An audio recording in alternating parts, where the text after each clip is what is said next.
Halo semuanya, kembali lagi ke YouTube channel aku Walter Ang, dan di video kali ini aku akan mereview satu buku yang membahas tentang masa depan dan juga lingkungan.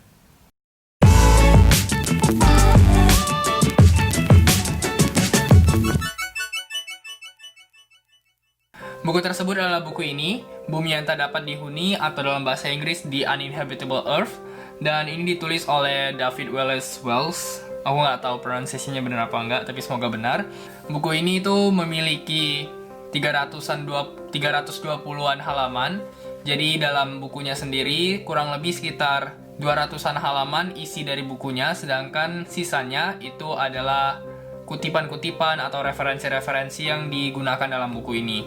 Nah, buku ini aku sendiri beli di Indonesia tentunya, beli di Gramedia, dan harganya 99.000 untuk harga Pulau Jawa. Tapi mungkin teman-teman yang lain, kalau kalian semisal berminat, kalian bisa cari aja di toko buku secara lokal, atau mungkin kalian mau cari di Gramedia terdekat di toko-toko kalian, silahkan aja. Dan ya, let's talk about this book. Nah, dari 320-an halaman tadi, buku ini di dalamnya terdapat 4 bab. Dan dari 4 bab tersebut, karena aku bukan orang yang kayak udah sering banget baca buku, bukan juga orang yang pintar banget.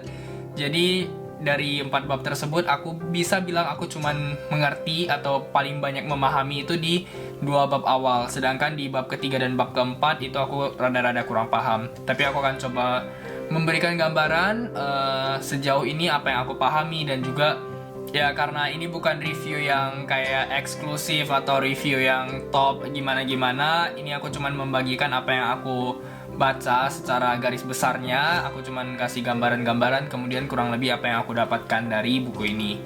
Jadi ya, don't expect too much. Aku sebagai orang awam atau orang yang punya ketertarikan sama lingkungan tapi nggak punya basic pengetahuan apa-apa, ketika aku membaca buku ini, di bab pertamanya aku bisa bilang itu sebagai introduction. Jadi dia mengenalkan ke aku sebagai pembaca, kira-kira ada bahasan-bahasan apa aja sih yang akan membicarakan atau terkait dengan masalah lingkungan yang ada dalam buku ini. Jadi dia memberikan gambaran-gambaran di awalnya, di bab 1 pokoknya dikasih kayak, oh ada nyangkut ke sini, ada nyangkut ke topik ini, topik itu, dan lain sebagainya. Nah, kalau di bab yang kedua, aku dapat lebih banyak lagi, tentu aja jauh lebih banyak setelah tadi di pengenalannya. Masuk ke bab 2, ada banyak banget subjudul-subjudul di dalamnya, subtopik-subtopik yang membahas mengenai masalah-masalah sosial ataupun masalah-masalah lingkungan yang tampaknya itu mungkin banget terjadi gitu, berdasarkan research, berdasarkan referensi-referensi yang udah dia kutip, dia masukkan dan dia memberikan suatu rangkuman, suatu gambaran yang bisa banget terjadi dari berbagai aspek. Mau bicara mengenai aspek masalah air misalnya, atau masalah kelaparan, kemudian itu akan mempengaruhi ekonomi setiap negara dan lain sebagainya, itu dibahas dalam bab kedua. Jadi aku mendapatkan paling banyak aku dapat pengetahuan, paling membuka pikiran aku di bab yang kedua.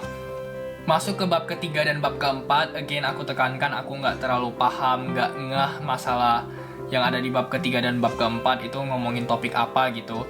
Tapi yang aku bisa bilang di bab ketiga itu lebih membicarakan mengenai pandangan-pandangan dan juga masalah-masalah yang biasanya terjadi atau masalah yang ada yang bisa menghambat, dan kemudian sebenarnya ada hal-hal apa aja yang menjadi titik fokus untuk masalah lingkungan sehingga akan mempengaruhi masa depan kita gitu. Kemudian masuk ke bab keempat baru tampaknya masih menyinggung, cuman lebih ke kayak konklusi, menyimpulkan, dan lain sebagainya. Itu adalah gambaran kasar dari 4 bab dalam buku ini. Cuman, ya again, itu adalah yang aku dapatkan. Mungkin kalau kalian baca, kalian lebih terbiasa membaca, dan atau kalian punya pandangan-pandangan lain mengenai buku ini. Semisal kalian udah baca, boleh banget kalian komen di bawah. Let me know what do you think, what do you guys get from this book. Dan kalau semisal kalian nanyain apa yang udah aku dapat dari buku ini, banyak banget. Walaupun di bab ketiga dan bab keempat aku nggak terlalu ngerti, tapi di bab kedua aku mendapatkan gambaran-gambaran, istilah-istilah baru yang membuat aku tentu aja semakin menambah pandangan aku, semakin menambah pengetahuan aku.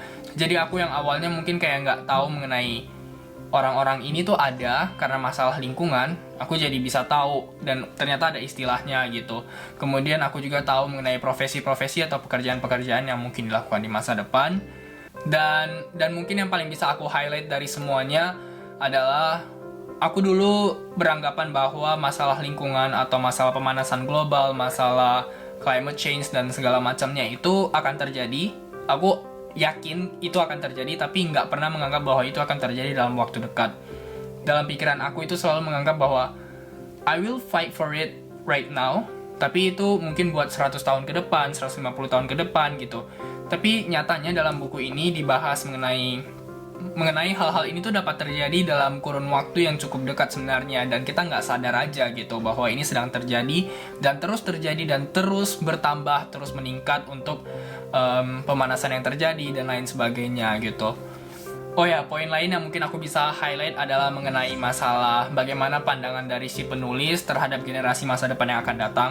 Karena penulis ini dia juga punya keturunan, dia punya anak, dia sendiri selama menulisnya itu dia punya kayak pemikiran bahwa gimana nih nanti anak gua ke depannya itu ketika hidup di bumi seperti ini gitu kan.